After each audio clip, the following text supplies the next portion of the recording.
Good morning mga kaisyo ng bayan. Narito po tayo sa Purok 2 Lupang Arenda mga kaisyo ng bayan. At ating mga kapanayam ang magbabalik ng magandang serbisyo at sigla ng Barangay Santa Ana. Siyempre walang iba ang Kapitan Leng Calderon, ang anak ng dating magaling na action man ng Barangay Santa Ana, Joey Calderon. At kuna lang natin ang konting panayam, alamin lang natin kung ano mga programang ilalatag ng ating Kapitan Leng Joey Calderon. Kap, magandang umaga sa ating mga kababayan dito sa Barangay Santa Ana, Bayan ng Taytay. Ano po ang mga ilalatag at ano ang aasahan ng ating mga kabarangay dito sa Barangay Santa Ana sa Bayan ng Taytay? Magandang umaga, Kuya Jerry. Unang-una, pagbati po sa lahat po ng mga nanonood natin ng Isyu ng Bayan. Siyempre sa ating Don Romantico, ang ating Kuya Jerry, na talagang matalik na kaibigan po ng aking ama at talagang nagtataguyod po ng mabuting balita para sa ating mga kabarangay. Ayan, Kuya Jerry, tayo po ngayon ay naririto sa Purok 2, sa Block 5, dito po sa Lupang Arenda, at nagsasagawa po ng focus ngayon para ipahiyag po yung mga proyekto at programa ng buong lapian ng Smile Santa Ana. Naririto nga po sa likod ko ang ating mga kagawad, ang ating kagawad Pogi, kagawad Boss J, kagawad Bro, kagawad Gigi, kagawad Eme, kagawad Cha Lucy Dolores.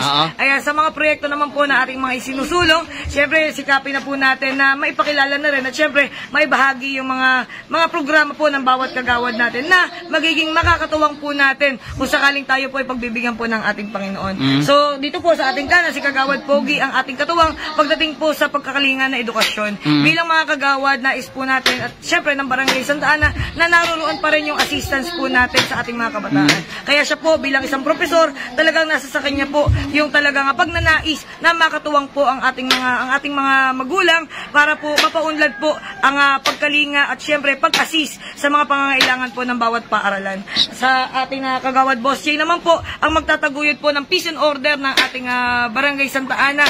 Maibalik po ang 24/7 na serbisyo ng bawat outpost ng ating mga tanod, magkaroon ng shipping at syempre ma-encourage po yung mga task force multiplier para po mapalakas po natin ang ating pag-robing sa gabi at syempre pagsusumikap po na maibahagi po yung kaligtasan at kapayapaan po dito sa ating lugar sa Lupang Arenda.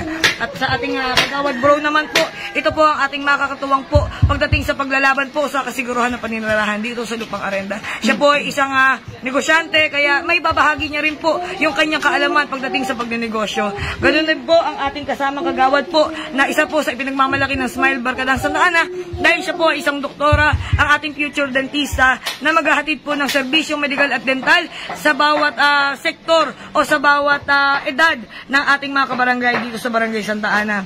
Ang ating kagawad Eme Tenchanabal naman po ang makakatuwang po natin sa kalinisan at sa disaster risk and reduction management ng ating barangay dahil siya po ang magkakalinga ng pagpapalinis, pagpapalapad, pagpapalalim po ng ating mga ilog at sapat. Siyempre, yung kalinisan po ng ating kapaligiran na siyempre kailangan at isa sa basic services ng ating barangay. Ang ating kagawad Cha Lucy Dolores naman po ang magpapatuloy ng serbisyo ng kanyang ina na si kagawad Lucy na pagkalinga sa kababaihan at bawat kabataan. At syempre, dala-dala niya na rin po ang livelihood program na para po may alay sa kanya mga kapwa kababaihan, kapwa kananayan na magkaroon po ng kahit papaano karagdagang hanap buhay o pagkakakitaan ng kanilang pamilya. Wala man po dito pero nagpapaabot rin po ng pagbati ang ating SK chairperson ngayon at magtutuloy ng kanyang serbisyo hindi lang sa kanyang mga kapwa kabataan pati na rin po sa ating mga social services sa senior citizen, PWD at mga solo parents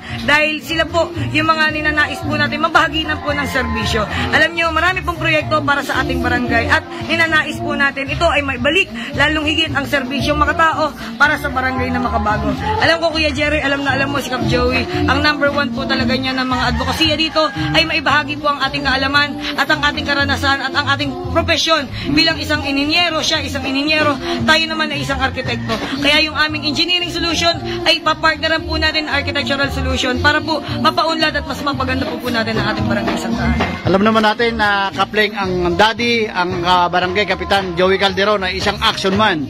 At alam naman natin hindi nagpabaya kahit kailan dito sa Barangay Santa Ana. Ano ang aasahan ng mga proyekto ng mga taga rito sa Barangay Santa Ana sa isang mauupong Barangay Kapitan Joey Calderon. Po. Thank you po Kuya Jerry sa napakagandang katanungan. Nung po tayo ay napagbigyan po ng ating buong bayan ng Taytay na makapagserbisyo po bilang isang konsehal, talagang pinagpasalamat natin at syempre talagang pinahalagahan natin, ipinakita natin talaga yung tiwala na ibinigay sa atin. Kaya pagkaupo pa lamang namin kasama nila Mayor Alan at ng ating mga kasama, sinikap po natin talaga na maipakita at maibaba yung serbisyo natin at ang ating kalaman pagdating sa paggawain. Kaya bilang committee head ng Infrastructure and Public Works, sinikap nating maikot ang bawat proyekto ng ating pamahalaan. Sinikap natin na bawat proyekto na ibababa po natin, kalidad po natin magagawa. Tama ang disenyo, tama po sa specification para po masulit po natin yung pondong inilalaan po dito ng ating bayan. Yun din po yung ninanais po natin na ang isang kapitan po ng barangay may kaalaman pagdating po sa bawat proyekto at pagawain para po ang pondo po ng ating bayan at ang ating barangay ay masusulit po natin at masisikap at masisinop at mas marami po tayong proyekto na magagawa. So ang ating ninanais lang po, may pagpatuloy po yung legasiyang naiwan ni Kapitan Joey Calderon sa atin. Nais ko pong samantalahin yung pagkakataon na ito na manawagan at syempre magpahayag po ng ang ating paumanhin sa ating mga kababayan po dito sa ating bayan ng Taytay. Alam ko po marami po sa atin na tumutok at syempre tumulong para po may taguyod po ang kampanya natin noong nakaraan. Kaya lang sabi ko nga po, hindi ko po lubos akalain na ganito po tayo kabilis tatawagin po ng ating barangay para ipagpatuloy po ang serbisyo ni Kapitan Joey Calderon.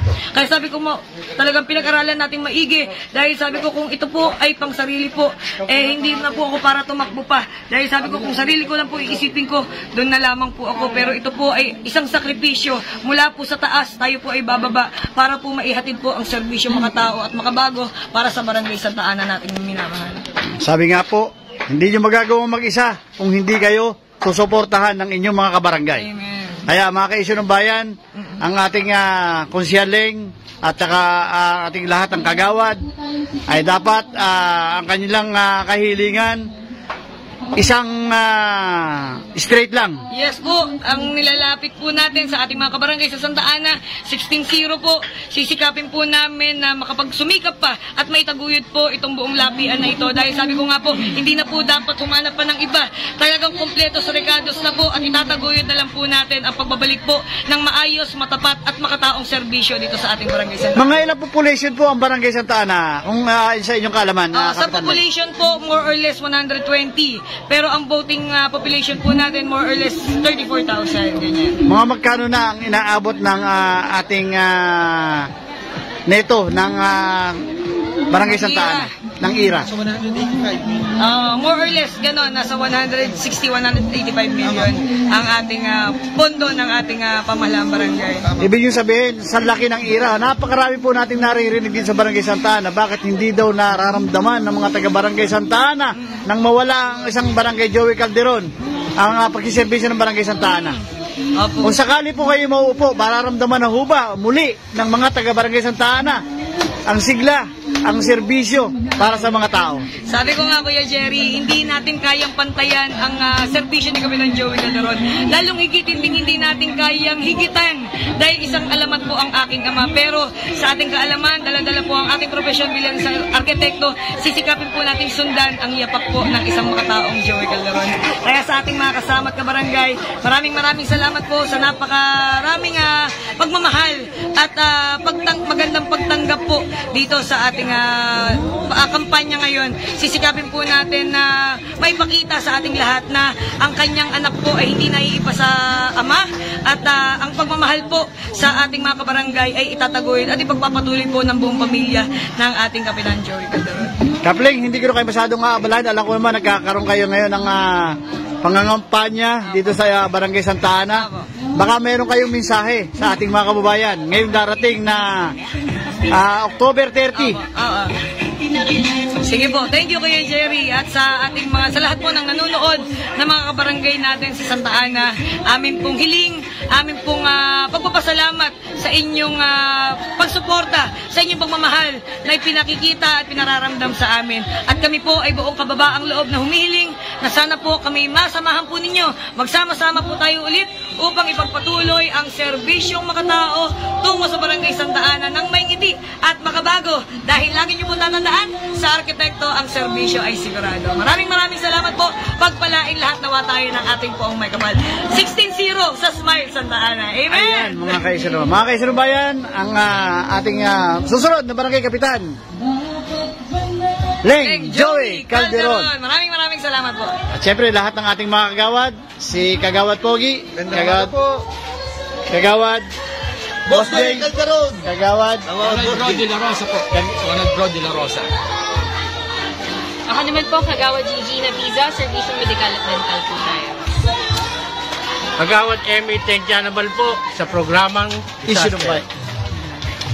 Kagawad Chalusi po para sa programang pangkabuhayan at pagpapalakas ng kababayan. Ayan mga kaisano bayan, alam naman natin, kailangan, ilan? Ang kahilingan? 16-0. 16-0 mga kaisano bayan. Ayan, mga kaisano. Maraming salamat at sana ay sa susunod na pag-upo ninyo, magkita-kita pa rin tayo. Amen! Magbilang angel ka po. Thank you, Kuya Jerry. Maraming salamat po.